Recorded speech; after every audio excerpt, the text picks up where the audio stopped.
Howdy, folks. It's Saturday, March 7, and we're down in the workshop. I've got door number 5 that I've glued up here. This is in the workshop, and so that'll be for the laundry room. This little stack of boards, this will be for the lower field, which is in this framed area, and this is the upper field, and that's a bigger, it's about 44 inches. The other one's about 24.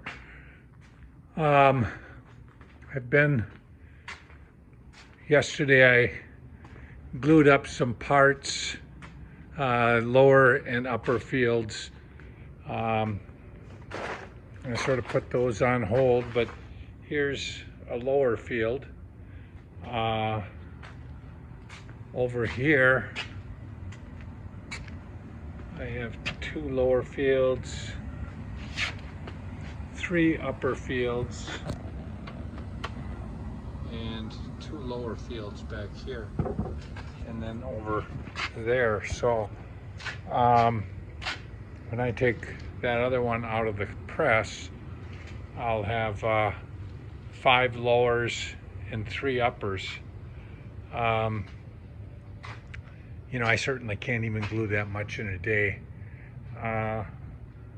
What I have over here is a couple of styles. This will be the hall bathroom, so we get a little bit of privacy.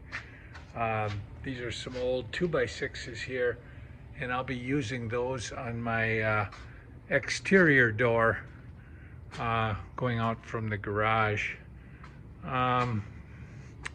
This gives you an idea of how wide this cherry board is. I mean, that's, well, I can tell you that's about a 17-inch board. The one underneath it is probably about 15, and then I have 6 more here.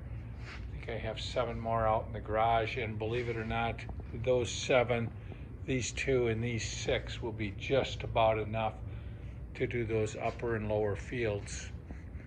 Here's a stack of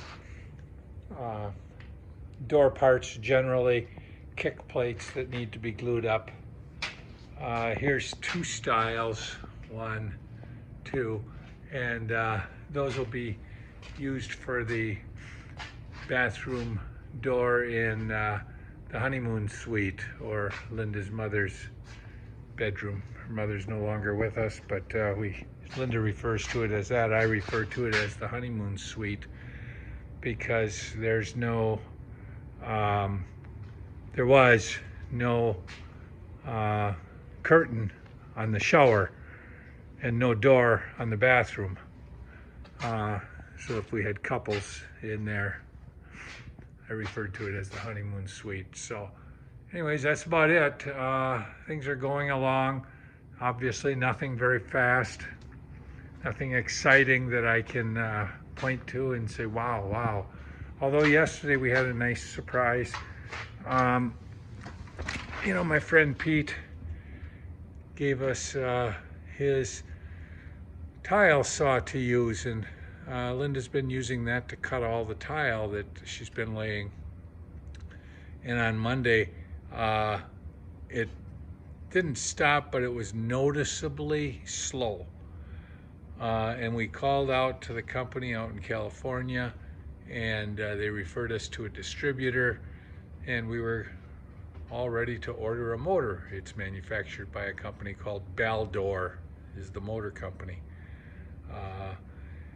Anyways, Linda's been handling that, and turned out yesterday the gal, after 3 days, finally said she can't get a hold of a motor probably for 4 to 6 weeks. And she said to Linda that sometimes there's just something that an electric motor shop can fix. And so she called around, and she used the Google ratings that people assign to different businesses based on their experience. And she found one over in Hudson, Wisconsin, electric motor repair. It only had 13 reviews, but average rating was 4.9. So I think that must mean that 12 people gave it a 5 out of 5, and one might have given it a 4 out of 5. She took it there in the morning. They said it would be ready sometime next week, unless they could possibly get to it in the afternoon. And about 10 minutes to 3 on Friday afternoon, they called, and they said that it was done, it was working. And we dashed over there because they close at 4:30. Turned out it was a $7.50 part and $90 of labor. So with tax, it was about $102. But more importantly, rather than having to wait 6 weeks to get that motor back, we waited less than 6 hours. So we're gonna, when I hang up with this, I'm gonna give them a Google rating, and I'm gonna give them a 5, because quite frankly, they got it done quickly, it works, and they probably could have charged me more than an hour and a half at $60 an hour. So, and besides that, it was less than 1/3 what it would cost to buy a brand new one when we thought that was our only option. Thanks for following our progress.